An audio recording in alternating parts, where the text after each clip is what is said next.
bastante dos benefícios de um processo. Vamos nos ater agora ao malefício de um processo. E da seguinte forma, Pedro, até que ponto eu vou aniquilar ou destruir toda a criatividade ou potencial, né, do meu funcionário, botando ele dentro de um processo? Então, depende do funcionário que você tem.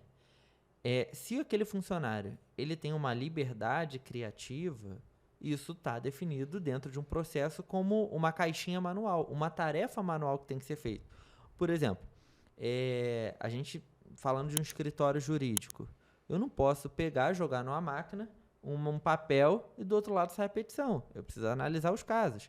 Então, há um processo criativo, há um processo que precisa ser avaliado por uma pessoa. E aí, esse processo, ele vai ter uma tarefa dentro desse fluxo definido que vai ter a intervenção e liberdade para a criatividade. Mas as outras tarefas, elas podem ser otimizadas. Então, por exemplo, na petição inicial, eu vou copiar a jurisprudência, vou jogando ali, mas eu não preciso formatar. Eu jogo num formulário, automaticamente já vai sair uma folha formatada do jeito do padrão da empresa e tal. Eu otimizei o meu processo, embora ele seja criativo. Então, tudo depende. Agora, um processo de geração... Muito complexo, ele acaba matando a execução todinha. A entrega não existe. Agora, um processo que ele é extremamente operacional, geração de guia para pagamento de imposto. Cara, não tem ele ter liberdade criativa. É pegar aqui, fazer aqui, acabou. No máximo você determina umas alçadas ali, ó. E aí você bota um campo onde precisa ser analisado de acordo com o parâmetro, com a política tal, com os casos específicos. Isso tudo está determinado dentro do processo. Então o processo, ele não está aqui para engessar a ponto de o funcionário não poder contribuir. Dentro desse processo, você vai criar caixas onde você dá a liberdade para que esse funcionário faça as considerações criativas quando houver necessidade. E aí, qual o problema? A gente acaba ouvindo falar dos benefícios do processo. Eu tenho que ter processo na minha empresa. E eu começo a criar processos muito burocráticos. Quando eu começo a criar processos muito burocráticos, eu acabo matando a empresa. Então, o processo ele precisa ser na medida certa. Entrada, saída, como que eu consigo chegar nesse resultado num caminho mais rápido. E aí você escolhe a maneira mais rápida, a maneira mais prática para a execução dessa tarefa. Você falando de processo assim, eu lembrei de um caso que Leandro Moreira contou lá na imersão, né? Quando ele palestrou lá. Ele falou o seguinte: existe o funcionário tarefeiro, né, que a tarefa dele era molhar a planta todo dia. Inclusive, ele estava molhando a planta no dia que estava chovendo. Porque estava obedecendo o processo. Irmão, faça chuva, estava ali no processo, gastando água, gastando meu tempo. Ou seja, são tarefeiros. Né? Por isso que eu estou te falando da complexidade, da criatividade. Mas aí você bota um ponto de decisão. Exemplo. Funcionário, eu tenho que molhar a planta hoje. Eu, Pedro, sou responsável por molhar a planta. Primeira coisa, analisar o tempo. Tá chovendo? Analisar o tempo. Enfim, não sou bom em geografia, não. Se for uma semana de chuva. Se for uma semana de chuva.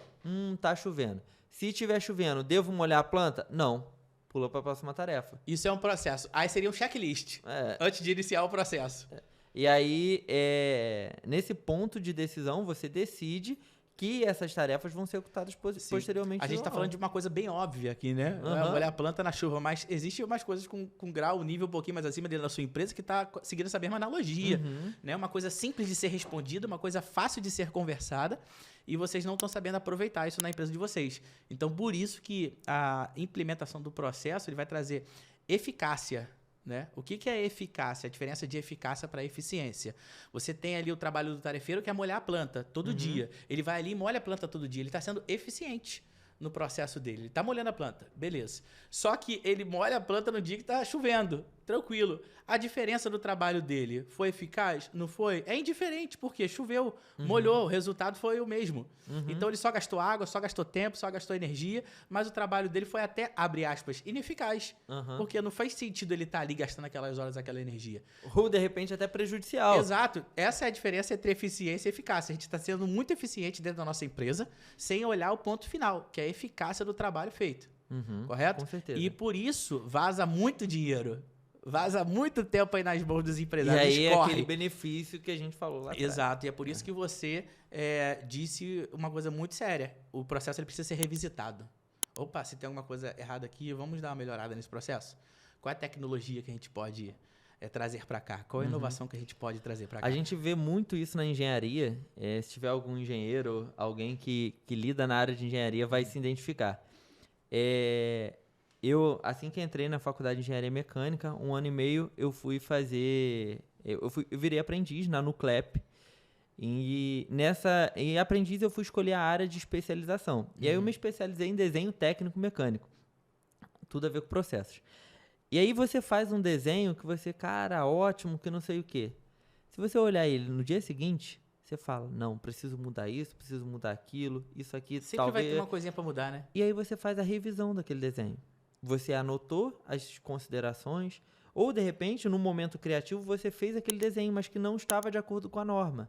E aí você precisa colocar as considerações normativas daquele desenho. E aí você faz revisão 1, desenho XYZ, revisão 1, revisão 2.